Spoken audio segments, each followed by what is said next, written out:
Hi friends, అందరు ఎలా ఉన్నారు? బాగున్నారా? సో ఈరోజు డిన్నర్ అండి గోధుమ రవ్వ ఉప్మా అండి. గోధుమ రవ్వని ముందుగా నూనెలో గోలించి పక్కకు ఉంచుకోవాలండి.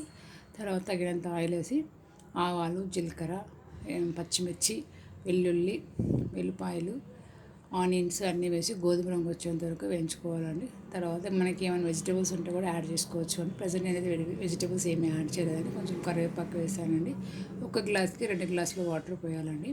సో నేను 1.5 గ్లాస్కి 3.5 గ్లాస్ వాటర్ పోసానండి. మెత్తగా గోధుమ రవ్వ కదండి, కొంచెం వాటర్ ఎక్కువ పడుతుంది, కొంచెం మెత్తగా స్మూత్గా వస్తుందండి కొంచెం వాటర్ ఎక్కువ వేసి. సో ఇలా ఫైనల్గా ఇలా రెడీ అయిందండి. సో ఇలా రెడీ అయినాక పైనుంచి కొంచెం వాటర్ బాగా మసాలా పెట్టినాక కొంచెం గోధుమ అందులో వేసి మూత పెట్టాలి. ఒక 10 మినిట్స్ దాకా అలా సిమ్ చేసి బాయిల్ చేసి ఇలా ఉప్మా రెడీ అవుతుంది. ఉప్మా రెడీ అయినాక మనకు పైనుంచి కొంచెం కొత్తిమీర గార్నిష్ చేసుకొని 10 మినిట్స్ క్లోజ్ చేసి మూత పెడితే సో తర్వాత వేడివేడిగా ఒకసారి కలిపి తింటే టేస్టీగా చాలా బాగుంటుంది. వేడివేడి గోధుమ ఉప్మా రెడీ అండి.